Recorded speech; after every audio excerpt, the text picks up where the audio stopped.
Hello বন্ধুরা, নমস্কার। আপনাদের কাছে আবার একটা নতুন আইটেম নিয়ে এসেছি, গন্ধরাজ পোলাও। এই পোলাওতে কি কি দেওয়া হয়েছে একটু দেখবেন।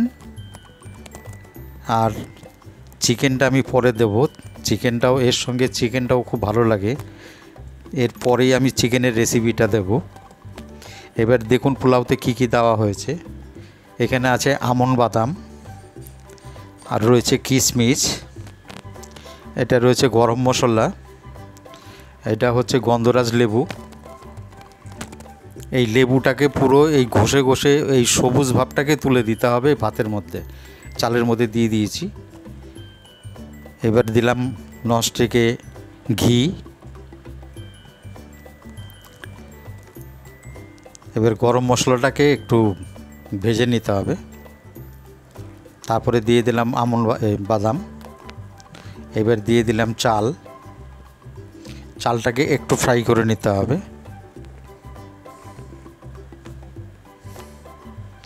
এবার একটুখানি ফ্রাই করেই তারপরে এর মধ্যে আমি জল দিয়ে দেবো। এবার চালটাকে লেবেল করব, আর দেওয়া হলো মাপ মতো নুন। আর এতে আপনারা যেরকম মিষ্টি খাবেন সেরকম একটু মিষ্টি দিতে পারেন, চিনি হোক, বাতাসা হোক, যেটা আপনার যা খুশি মাপ মতো এটা দিয়ে দেবেন। আর জলটা দেবেন 1 কর।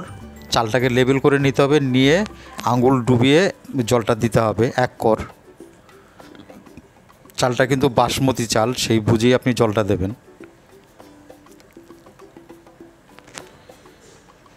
আর এর ভিতরে দুটো হোক বা 4টে হোক, আপনি ওই লেবুর পাতাটা দিয়ে দেবেন, তাইলে সেন্টটা আরও ভালো হয়, গন্ধরাজ লেবুর পাতা।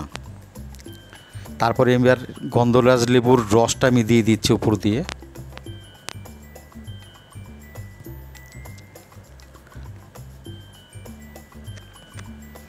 দেখুন এটা আপনাদের বাড়িতে বানিয়ে তারপরে লাস্টে আবার একটু ঘি দিলাম।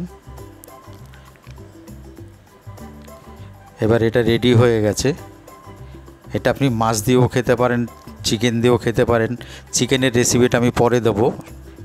এরপরে ভালো লাগলে আপনারা লাইক, শেয়ার, কমেন্ট